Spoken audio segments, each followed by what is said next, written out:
So here we are, Washington, D.C., a place with so much history. Feels only right that we give you the history of our journey here. So what we'll do is we'll take you back to the beginning. Peace, what's up? This is The Phantom. I am the MC, maestro, producer, and composer for The Phantom and the Illharmonic Orchestra. What's up, everybody? This is the Phoenix. I am the vocalist, hype woman, and MC for The Phantom and the Illharmonic Orchestra. What's good? My name is DJ Philly C. I'm the DJ for The Phantom and the Illharmonic Orchestra. Was born and raised in Philly, North Philly to be exact. I'm from Queens, New York. All day, every day, baby. Born and raised in Uniondale, Long Island. I provide the additional accoutrements for the group. You know, I'm the special glitter, I'm the cherry on the top, I'm the eye candy, you know, all those good things. Historically, the DJ is the first element of hip hop, the most important element of hip hop, the music. Without the DJ, there is no B-boy. Without the DJ, there is no MC. My love for music really began on the living room floor in our North Philly apartment. I can remember spending hours upon hours sitting in front of the record player, listening to my father's huge record collection. He had everything from Motown to Mozart. Like everybody, I played an instrument when I was a kid. I played the piano, I played flute, I was in the band. But at a very early age, I was just exposed to a variety of different types of music. You know, my mom and I used to listen to vinyl records, cleaning the house on the weekends. I got started in music really young, actually. There was always music in the house. My uncle was a DJ, my brothers were DJs. I started taking advantage of all the old stereo equipment we had in the house and, you know, the mixer for some reason that we had in the house, and just started mixing sounds, see what I can put together. For me, it was learning how to do that, learning how to actually beat match and cut, scratch, and, you know, just hone that craft. My mother, to keep me out of trouble, would put me in flute and piano lessons. So I also had this love for classical music, and I was involved in the youth orchestra. Then, one day, my father played Sugar Hill Gang's Rapper's Delight for me. It was unlike anything I had ever heard in my life. Hip hop, to me, really sounded like something I could be a part of. 2 weeks later, I wound up writing my own rhyme, Papa Smurf in '82, and I'm back this year with something new. I've loved hip hop music for a very long time. I just love the beats and the rhymes. I remember being, you know, this little skinny Catholic schoolgirl listening to Big Daddy Kane and LL Cool J, knowing that they somehow didn't quite fit. I just loved it from the first time that I heard it. Hip hop music. What can I say about hip hop that hasn't already been said? I grew up on hip hop music. Being the youngest of 7 siblings, you definitely are influenced by what they like. Wu-Tang was huge in my house. I remember being like 7 years old and I knew all the words to Protect Your Neck, even the dirty ones. I can remember vividly my brother bringing home this vinyl by the Beastie Boys. It was Paul Revere. You know, he dropped it on the turntable and we just sat there and listened to it. And the beat,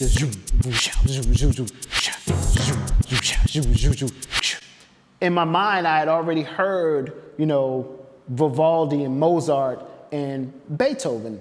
And this one track in particular, Beethoven's Fifth Symphony, it sounded like it perfectly meshed with the Beastie Boys' Paul Revere. So I took both records, put it on our double tape deck recorder, starting with the beat, and then dropping in Beethoven.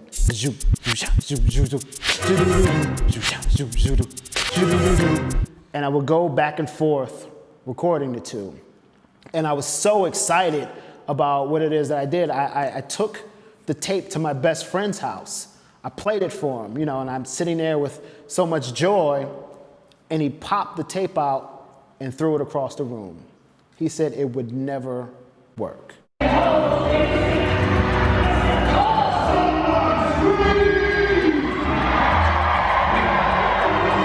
I always loved to sing. That was what I was truly drawn to.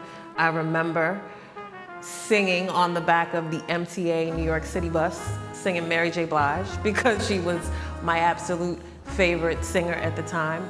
I often wondered if I could do it professionally, and it wasn't something that I thought I could do until I met the Phantom. It came on our first date when we were going to a concert. I think that we realized how much of a mutual love that we had for music in general, but definitely for hip hop music.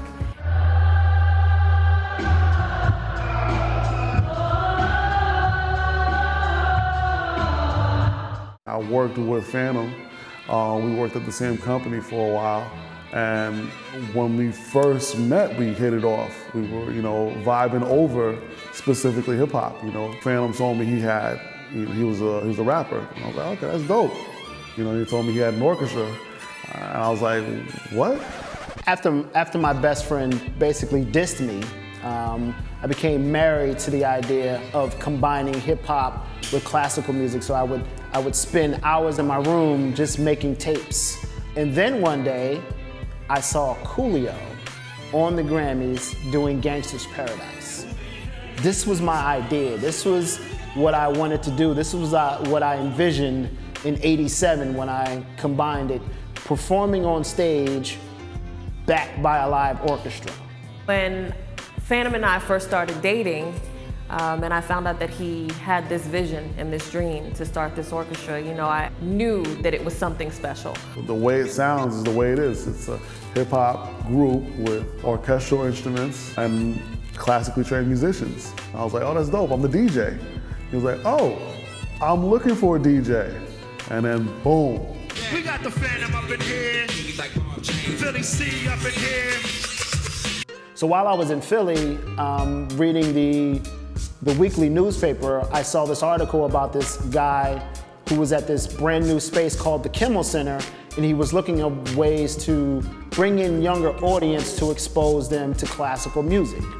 I knew this was my opportunity, so I took my demo tape down to the Kimmel Center, I banged on their door, and I demanded a meeting. I was successful in getting my meeting, and I played my music for them, and the rest is history. We wound up performing at their inaugural Summer Salsa celebration, backed by members of the Philadelphia Orchestra and the Chamber Orchestra of Philadelphia.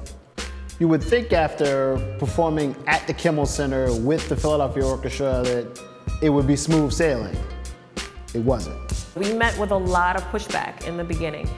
We had the naysayers on the classical music side. We were bastardizing music. The musicians weren't too happy with performing 8-bar loops of Vivaldi and Beethoven. On the flip side, people who were true hip hop heads were saying that we were a gimmick. It was smoke and mirrors, and I was putting on airs, and again, we weren't real hip hop music. It took a number of years, almost a decade, for us to really catch on.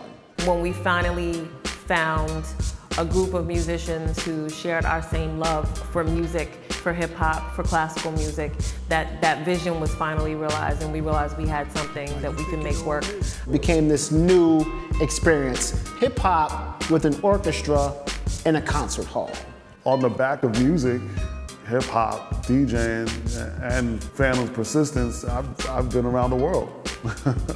One of the coolest experiences was, helping Phantom and the orchestra kind of fulfill his dream and performing at Carnegie Hall in 2015. I developed this bucket list of venues that I would love to perform in. In 2015, we actually got a chance to perform at Carnegie Hall. We put together a Kickstarter, raised the money, and put on a show with 25 of our most favorite musicians that we've performed with throughout the years. One of the most important goals of the orchestra is to bring people of color to spaces that they wouldn't normally exist, or spaces that they didn't even think they could exist.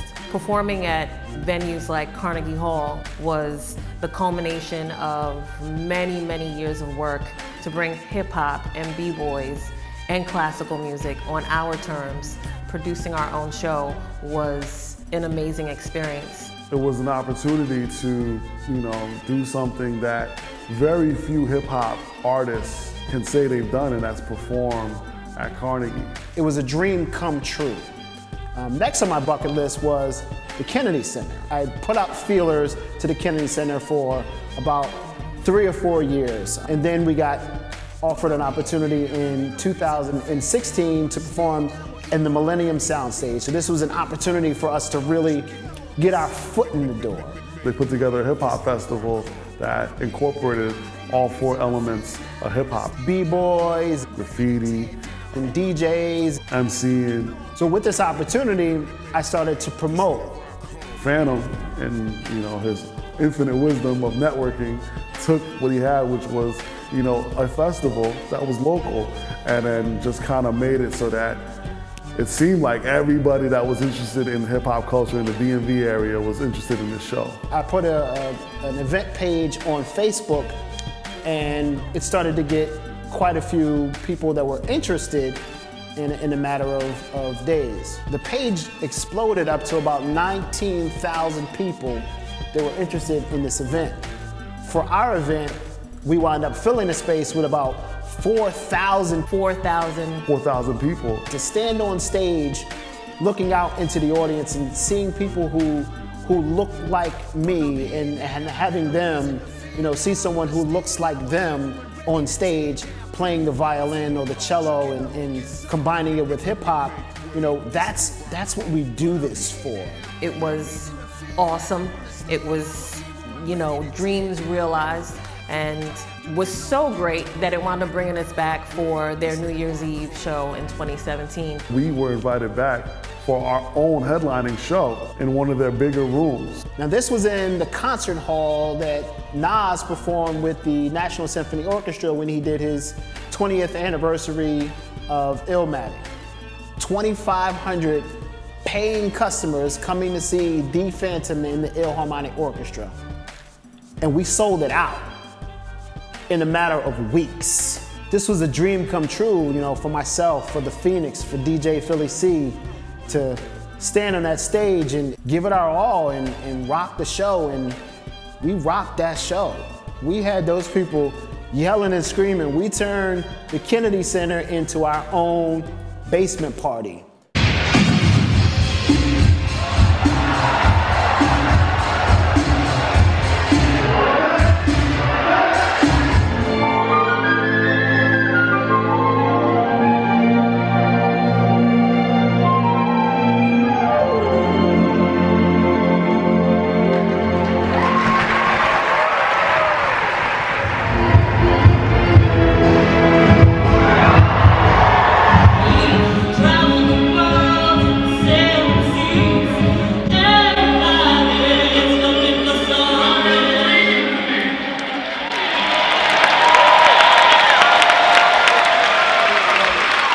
Orchestra is, honestly, it's everything. We've been performing together for a very long time. So first and foremost, to be able to perform on stage beside my husband and my best friend is an immense feeling that I can't really completely put into words. It brings me so much happiness and joy, and it's just a sense of family. Also, because we've been doing it so long, we've amassed a huge group of musicians that have also become family, a group of just amazingly gifted and talented people that have become a part of our lives. And to be able to rock a stage with them, is everything. It's everything. Being part of this orchestra for me is tying together all my musical experiences. I remember knowing that I wanted to be a musician. I just didn't know where I would fit. And I also didn't know that DJing would be where I would fit. One of the most interesting parts in all of this is that from where I started in '87 mixing the Beastie Boys, Paul Revere, and Beethoven's Fifth Symphony, is that I received so much pushback and so much negative energy, even from my best friend who said I couldn't do it. Fast forward 30 years later, you can't turn on the TV without seeing a hip hop artist being backed by a violinist or a piano player or an orchestra. The difference between them and us is that we do this for every show. This is who we are. This is the Phantom in the Illharmonic Orchestra. And even though everybody's doing it, we do it the best. And this is Making the Orchestra. The Phantom The Illharmonic Orchestra. Thank you. Thank you.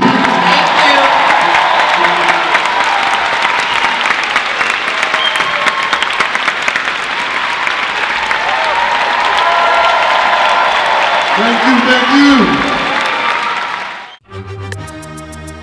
Get busy, get busy,